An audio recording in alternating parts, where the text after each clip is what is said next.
If you're having a conversation about which important player on this team are we most mad at, and the answer might be the best player on the team, you're in a bad way.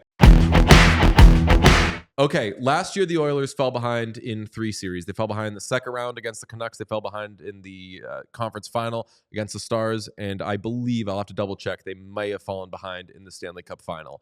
And at each step of the way, my perspective as an Oilers fan, I think we can say now, annoyed Pete that I wasn't getting particularly upset and not really waving any sort of flag. And maybe I was a little blasé about it, but all's well that ends well. This year is not last year's Oilers team, so I have a different perspective. I will declare on NFL Draft Day, Thursday, April 24th in the United States and Canada, the Oilers are in trouble, and the Oilers won't be out of trouble until they tie the series. And doesn't that sound obvious? Well, yeah, of course. They're down 2-0. Yeah, they're in trouble. No, that's not obvious, and that's not guaranteed. I think if they lost a couple of close games, you could say, well, they're not scoring on the power play, and it's bound to happen at some point. Here's the thing. At this point, the primary reason the Oilers are down is their breakdowns. And there is nothing to suggest that's not going to continue to happen. Right. What have you seen so far from, and we'll name names later, but certain players in the defensive zone that makes you think this is something that will be snapped out of? Right. I think that this is, right now, the norm. And until that changes, and when I say that changes, I mean horrible coverage, incredibly sloppy play with the puck, bad turnovers. Even McDavid was in on it. Like, bad stuff from even their good players. So that has been the norm and not the exception so far. So until that doesn't happen for enough games for this series to be tied, Oilers are in trouble. Yeah, I mean, I agree with all of that. Like, the endless parade of breakdowns, that's gone on for quite some time. And, like, yeah, during the regular season, you might run into a team who is, like, either way worse or just really not locked in, and the Oilers can look awesome. But you're not getting that in the playoffs. Like, the Kings are not going to enter into a game and, like, not care about it. Or you're not going to get a bad team in the first round here. Mm-hmm. So, like, you are going up against a deep, talented, well-structured team every given night. And I feel like that is just like a poison pill for these Oilers, especially when, like, Philip Deneau is all over, like, all over the top line, top talent. It's not a new thing. He's done it before, done it over the course of a deep playoff run. Like, that's why he was brought into LA, like, for this particular moment, and they've done a great job. Okay.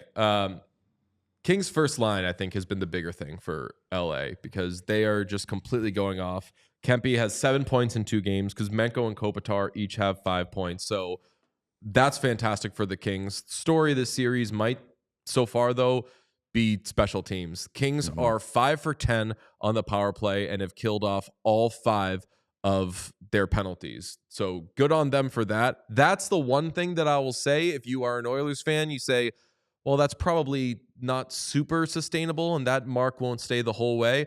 But I'll say again, this ain't last year's Oilers team. So the hallmark of that team, you won't remember this, but aside from McDavid going off all the time, Sean, what was the Oilers thing in the postseason last year? Best? They were the best whatever. I know this one. Pete. The PK. They were the 12 for 12 in the first round series against LA. I forgot about that. And then every series, like, Dallas had no answer for them. They were the best penalty kill, I believe, ever in the postseason. And I don't need best penalty kill ever, but I mean, 50% is no good. And the power play's not scoring. The power play will score. That's fine. But go through the first 5 goals that they scored, or we'll say all 5 goals that LA scored against Stuart Skinner before he was replaced with Calvin Pickard, who then allowed the worst goal of the game. Absolutely kill me. But 3 power play goals, and the other one, McDavid completely abandons Byfield on the second goal, and it leaves TNT to have a conversation of, like, who are we most mad at? Is it Evan Bouchard or is it Darnell Nurse? If you're having a conversation about which important player on this team are we most mad at, and the answer might be the best player on the team, you're in a bad way. And the other 5-on-5 goal comes from Victor Arvidsson completely whiffing on a puck, giving it to Kopitar, who throws it to Kempe in front of the net, wide open, all alone. And that'll bring me to a point that Biz had last night, and I DM'd him about it after, and I was like, dude, thank you for saying this. You can say whatever you want about Edmonton's goaltending. Edmonton's goaltending has had the hardest job of any goaltenders this playoffs. It's not the problem. Yeah. Like, and I mean, every it time hasn't been good, but it's not the problem either. Exactly. And like on the Kempe goal that Arvidsson caused, I was like, God fucking damn it, Stu. I needed you to make that fucking save. No goalie is expected to make the save there. But he's more in the position to have the need a save moments than any other goaltender. So I would love for this to be all Stu Skinner's fault, but it is so much worse than that. Like the Oilers, and I say this as somebody who loves the Oilers, and I'm not taking credit away from the Kings. The Oilers are a fucking disaster right now. Mm-hmm. They are so sloppy, and I'm watching every series. I promise you, the Oilers are the sloppiest team in the playoffs right now. But let me ask you this, and I want to ask two more zoomed out questions after this one. But like, haven't the Oilers been closer to a disaster than to being an awesome team for like a larger portion of the season? I don't know disaster, but I think that you're on to something. Because even, you have to remember, even though Ekholm wasn't a good version of himself, you didn't have Bouchard in such a prominent spot to be any sort of defensive thing.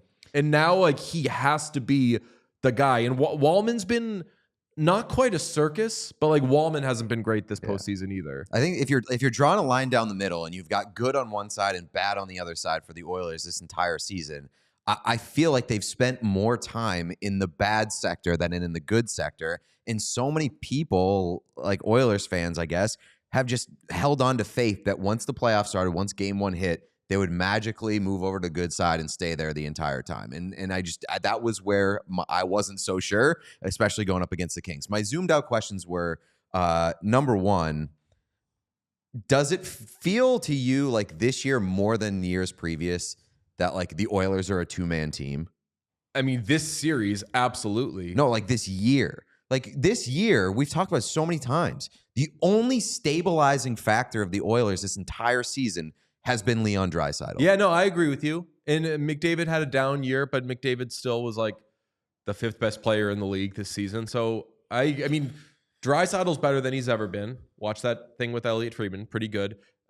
McDavid is McDavid. Goaltending has been bad to very bad. Defense has been way worse than it was last year. So Hyman isn't scoring at the rate that he was. Nugent Hopkins had some really rough stretches this year. So yeah, you're right. The separation has been way clearer. And you see it in this series so far where there's been moments where, especially in game one, McDavid was like, fuck it, I guess I'll just be Connor McDavid right now and crush people's dreams. And Draisaitl's had a few moments like that. But the game-winning goal for the Kings in game one is in part because Leon Draisaitl is out there absolutely dead and can't keep up with Phil Deneau because he has had to play basically the entire period. Yeah. So, like, even though, yes, they are a two-man team, like, don't let, this sounds crazy, and I should get killed for this, like, don't let McDavid off the hook for the Byfield goal last night. Don't let Draisaitl off the hook, and that's more on Knobloch for running him into the ground, but, like, don't let him off the hook for the game-winning goal. And when you make yourself a two-man team, which should not be anybody's desire, you are overextending and putting too much on those two guys. So for the first time, I don't know, in my life, I'm like, well, we also have to talk about how this thing happened because Connor McDavid messed up. So my other question is like, I don't want to be all doom and gloom because it's only a 2-0 series lead. They've been able to come back from this before. What does it look like for the Oilers to come to like be awoken in this series? And like, what's going to happen? Is the only possibility that like Draisaitl and McDavid wake up the rest of the team? Okay. I will say this as an impartial observer who just goes by the facts. Kings, best home team in the NHL this year. That's a fact. Kings, second worst road team among playoff teams this year. Kings are not a good road team.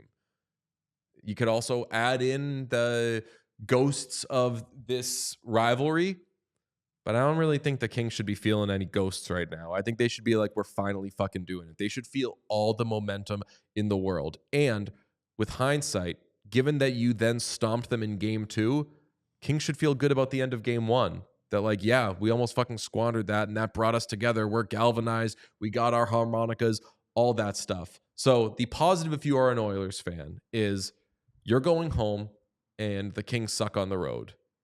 Another positive is, as I have said, you are going to score power play goals. The negative there is I think your penalty kill will probably improve.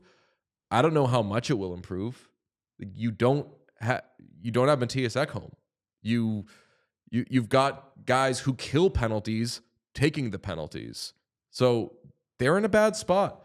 And last year's team, again, when you look at like the things that they could do, they are down. I'm not being extreme. 3 players on defense that I would call key players. They are down Ekholm. They are down Broberg. And whose dick would they suck to have Cody Ceci back there? Guy we haven't even mentioned, and we talked about it yesterday, not a defenseman, but like, how much do they miss Warren Fogle? How much do they miss Troy Stetcher? They do. I mean, Warren Fogle, I'm biased. I'm a UNH guy. He's being a real fucking bitch about this whole Oilers thing, but I'm happy for him. And quite frankly, that's what I would do. Yeah. Oh, yeah. If I was on a team that was, hair away from winning the Stanley Cup in all season, the biggest Oilers fan who went to the same college as me is saying we could solve all the problems just by getting rid of Warren Fogle. Here's how you create cap space for Adam Henrique. Here's how you get Frank Vatrano. Just get rid of fucking Warren Fogle. Just get that money off the books. And he goes there and he has a career year and he plays the Oilers in round 1. Awesome jump screen in game 1 to win the game. Sets up the first goal of the game yesterday. He's getting power play time. Unbelievable. Good for him. 24 goals this year. Shout out to Warren Fogle. I mean, so many people they miss. The biggest one is definitely Dylan Holloway. Yeah, but that's my thing is like we've talked so much about Broberg and Holloway, and like obviously it's a juicier storyline when you lose them via offer sheet and kind of let that happen. But like nobody's mentioned that Warren Fogle is really good for the Kings this year, and the Oilers could probably use him. Yeah, no, you texted that last night, and you were like, "Did you know that Warren Fogle had 24 goals this year?" And I was like, all too well over it. Yeah. It's crazy. We're not having this conversation today, but on July 1, you, not me, you anointed and it wasn't a hot take on your part, but like winners of the offseason. What could like this is Oilers? Yeah. Yeah, because I thought Jeff Skinner was going to score 40 goals for them this year. I couldn't believe they kept Henrique. I couldn't believe they got Jeff Skinner. And no, everybody. No, but because everybody in the back of their mind is like, you're adding this to Holloway. Wait, where's Jeff Skinner even going to play? You could play Holloway in the top 6 and everything. So we'll talk about heads rolling if it gets to that. You have something? Mac in the chat says, if you are sucking dick for Cody Ceci, I think you have bigger problems. I don't know. Dallas Stars are up 2-1 in their series right now. So you tell me. What, you think Cody Ceci is bad? Guess you don't know, Puck. We all silly like the mayor.